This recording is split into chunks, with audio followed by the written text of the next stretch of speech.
Hi, this is Alex for Shiny and Tech Digest with the brand new iPod Classic. This one probably, of all the range, apart from the Shuffle, has had the least changes made to it. But, and I've got Cat's 30 gig last generation iPod here with me, it is substantially thinner. This is the 80 gig model, there's an 160 gig model as well, but the fact that 80 gigs is now thinner than the previous 30 gives you an idea of how small and light the device actually is.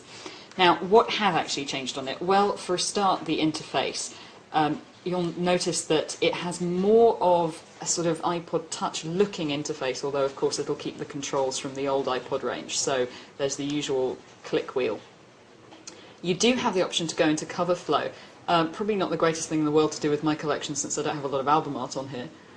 But you can just swing through the different covers as well as going through the normal playlists, artists. What I do find on this is that the click wheel has become more responsive, so I'll find myself zooming straight past the track I meant to listen to, which gets slightly annoying after a while. One of my friends was trying some out in the iPod store the other day and was saying how he felt like it wasn't quite responding fast enough, and then it would rush to catch up. I haven't found that on this, but it's something that you should perhaps go in and try and play out and see how you respond to the interface and how long it takes you to get used to it.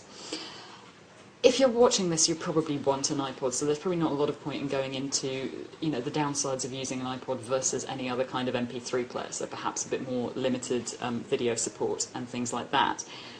If you are completely hooked on iPods, then this is a very nice one. Storage is obviously the major issue with the Classic, and also it's got a very nice 2.5-inch screen, which renders video very clearly.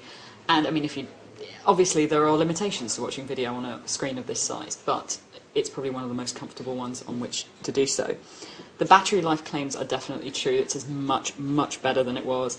And the new kind of covers, the full metal casing, give it a much more luxury feel than some of the older, more sort of plasticky ones. It's funny how we never thought that they weren't luxury until we saw one that was better, and now we think, oh, it's plasticky, I want a new one. But yeah, not a lot of changes, but the ones that have been are definitely all for the better. So yeah, go for it.